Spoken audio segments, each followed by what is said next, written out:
ख्वाब देखा कि वो अपने सहाबा के साथ काबा का तवाफ कर रहे हैं। तो इस ड्रीम को पूरा करने के लिए आप सल्लल्लाहु अलैहि वसल्लम 1500 सहाबियों के साथ मक्का की तरफ रवाना हुआ है, लेकिन मक्का वालों ने उनका रास्ता रोक दिया। रसूलुल्लाह सल्लल्लाहु अलैहि वसल्लम ने उनके एम्बेसडर को कहा कि हम सिर्फ और सिर्फ उम्रा करने के लिए आए हैं। वो बंदा वापस गया और मक्का वालों को कहा कि मैंने रोम के बादशाह कैसर को देखा है और ईरान के बादशाह किसरा को भी देखा है और यमन के बादशाह निजाशी को भी देखा है, लेकिन मैंने मोहम्मद जैसा बादशाह कभी भी नहीं देखा। जब वो वजू करते हैं तो लोग उस पानी का कतरा भी जमीन को टच करने नहीं देते।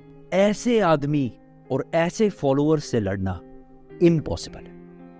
मैं तो कहता हूं इनकी बात मान लो, लेकिन ऑफ कोर्स उन्होंने बात नहीं मानी। रसूलुल्लाह सल्लल्लाहु अलैहि वसल्लम ने हजरत उमर को कहा कि तुम जाओ और उनसे बात करो। तो उन्होंने कहा कि मेरा कोई भी रिश्तेदार इतना स्ट्रांग नहीं है मक्का में जो मेरी प्रोटेक्शन कर सके, क्योंकि हजरत उमर का ताल्लुक था बनु अदी से, जो कि कुरैश में था, लेकिन इतना पावरफुल खानदान नहीं था। हजरत उमर ने कहा आप उस्मान को भेजें, क्योंकि उस्मान का ताल्लुक बनु उमैया से था और बनु उमैया कुरैश की सबसे स्ट्रांग और सबसे मालदार फैमिली थी। और आगे जाकर इस फैमिली ने ऑलमोस्ट 100 साल तक मुसलमानों पे हुकूमत भी की है और आज तक मुसलमानों की एक सेंट्रलाइज्ड सबसे बड़ी एम्पायर जो थी वो भी यही उमैया एम्पायर। और आज तक मुसलमानों का सबसे ताकतवर बादशाह, वो बादशाह जिसने सबसे ज्यादा लैंड पर हुकूमत की है, वो भी इसी खानदान से था, जिसका नाम था वलीद बिन अब्दुल मलिक। उनकी स्टोरीज फिर कभी करेंगे, तो सब्सक्राइब। हजरत उस्मान नेगोशिएट करने मक्का गए, लेकिन इसमें उनके काफी दिन गुजर गए, जिसकी वजह से मुसलमानों में ये अफवाह फैल गई कि हजरत उस्मान को शहीद कर दिया गया है। और उस जमाने में एम्बेसडर को कत्ल करना जंग का ऐलान करना जैसे था। इस अफवाह की वजह से सारे सहाबा जमा हुए और एक दरख्त के नीचे, जिसका नाम रिजवान था, रसूलुल्लाह सल्लल्लाहु अलैहि वसल्लम के हाथ पर बैत ली कि हम सब मर जाएंगे लेकिन उस्मान के खून का बदला जरूर लेंगे। But that was all a misunderstanding और उस्मान बिल्कुल ठीक ठाक वापस आ गए। लेकिन इससे मक्का वालों को एक स्ट्रॉन्ग सिग्नल गया कि अब ये लोग पीछे हटने वाले नहीं है। इतनी टेंस सिचुएशन और कंफ्यूजन में आखिरकार मुसलमानों और काफिरों के दरमियान एक एग्रीमेंट साइन हुई।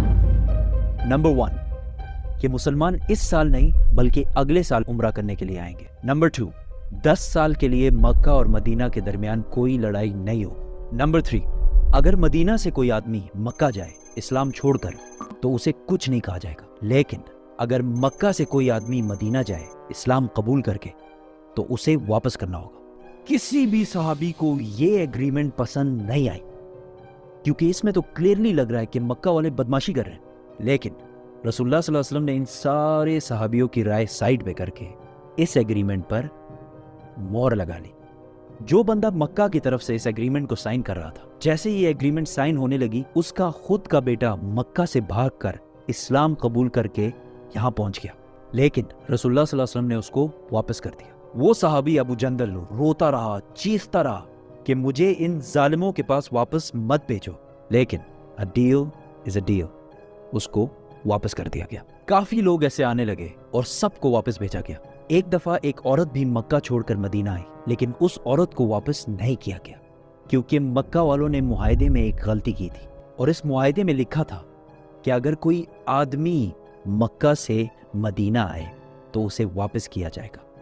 आदमी, औरत का तो किसी ने कुछ नहीं कहा। और इस तरह कोई आदमी अगर इस्लाम कबूल करके मदीना आए तो उसे वापस कर दिया जाता था, लेकिन अगर कोई औरत आए तो उसे मजे से रहने दिया जाता। ऐसा सिस्टम चलता रहा। आखिर एक शख्स आया, अबू बसीर, रसूलुल्लाह सल्लल्लाहु अलैहि वसल्लम ने उसको भी वापस किया, लेकिन वो किसी तरह वहां से भागकर मक्का और मदीना दोनों को छोड़कर इधर in the middle of nowhere रहने लगा। आहिस्ता आहिस्ता बहुत सारे लोग मक्का से मदीना जाते और मदीना से इन्हें वापस भेज दिया जाता, लेकिन वो मक्का के बजाय इधर अबू बसीर के साथ रहने लगे और यहाँ आहिस्ता आहिस्ता एक पूरा टाउन आबाद हो गया। और इनकी लोकेशन इतनी परफेक्ट थी कि ये मक्का और शाम के दरमियान जो ट्रेड का रास्ता था बिल्कुल उसके पास आबाद थे। तो इन्होंने आहिस्ता आहिस्ता मक्का वालों से अपना बदला लेना शुरू किया। इस अबू बसीर के टाउन की वजह से मक्का वालों का मिलियंस एंड बिलियंस का नुकसान होने लगा। आखिरकार मक्का वालों ने तंग आकर इस एग्रीमेंट का 3rd पॉइंट, जो उन्होंने खुद बड़े खुश और पावरफुल होकर डाला था, खुद ही कहा कि बस इसको खत्म करो اور کہا کہ آج سے اگر کوئی آدمی مکہ سے مدینہ جائے تو اسے پلیز مدینہ میں بہت اچھے طریقے سے رکھو. اور آہستہ آہستہ یہ ایگریمنٹ ان کے گلے میں پھنسنے لگی. معاہدے کا دوسرا پوائنٹ یہ تھا کہ 10 سال تک کوئی بھی لڑائی نہیں ہوگی. تو رسول اللہ صلی اللہ علیہ وسلم نے اس کا فل فائدہ اٹھاتے ہوئے عرب سے باہر جو دنیا کے باقی ایمپائرز اور سپر پاورز تھے ان کو اسلام کی دعوت دینا شروع کی. تو ایک لیٹر گیا حبشہ, آج کے زمانے میں ایتھیوپیا. دوسرا لیٹر گیا رومن ایمپرر ہراکلس. اور تیسرا لیٹر گیا ایران کے بادشاہ خسرو کے پاس. یہ آج کے زمانے میں تو ہمیں پتہ ہے کہ بڑی بات تھی, لیکن اس زمانے میں ان بادشاہوں کے لیے یہ ایسے تھا کہ آج پاکستان کے ایک چھوٹے سے گاؤں سے کوئی لیٹرز لکھے ڈونلڈ ٹرمپ اور شی جن پنگ کو. لیکن ڈیفرنس آج اور اس زمانے میں صرف یہ ہے کہ اس زمانے کے کرسچنز اور یہودیوں کو یہ بات بہت اچھی طرح پتہ تھی کہ بہت جلد ایک پیغمبر, ایک میسنجر آنے والا ہے.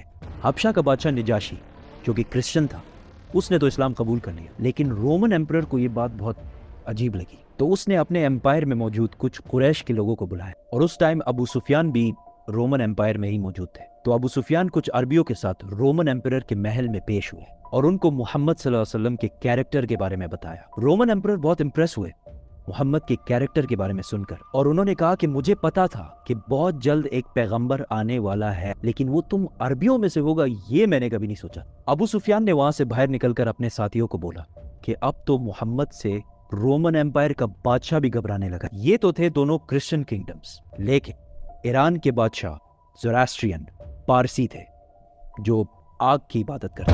خسرو نے کہا تم لوگ اس ڈیزرٹ سے آ کے مجھے سکھاؤ گے کہ زندگی کیسے گزارنی ہے, اور اس لیٹر کو پھاڑ کر پھینک دیا. اور اس نے 2 لوگوں کو رسول اللہ صلی اللہ علیہ وسلم کو مارنے کے لیے بھیجا. ویئرڈلی انف کچھ ہی دنوں بعد اس کے اپنے بیٹے نے اس کو پھاڑ جان سے مار دیا. جیسے ہی وہ 2 لوگ مدینہ پہنچے تو رسول اللہ صلی اللہ علیہ وسلم نے ان کو بلایا اور کہا کہ جس بادشاہ نے تمہیں مجھے مارنے کا آرڈر دیا ہے اس کے اپنے بیٹے نے اسی کو مار دیا.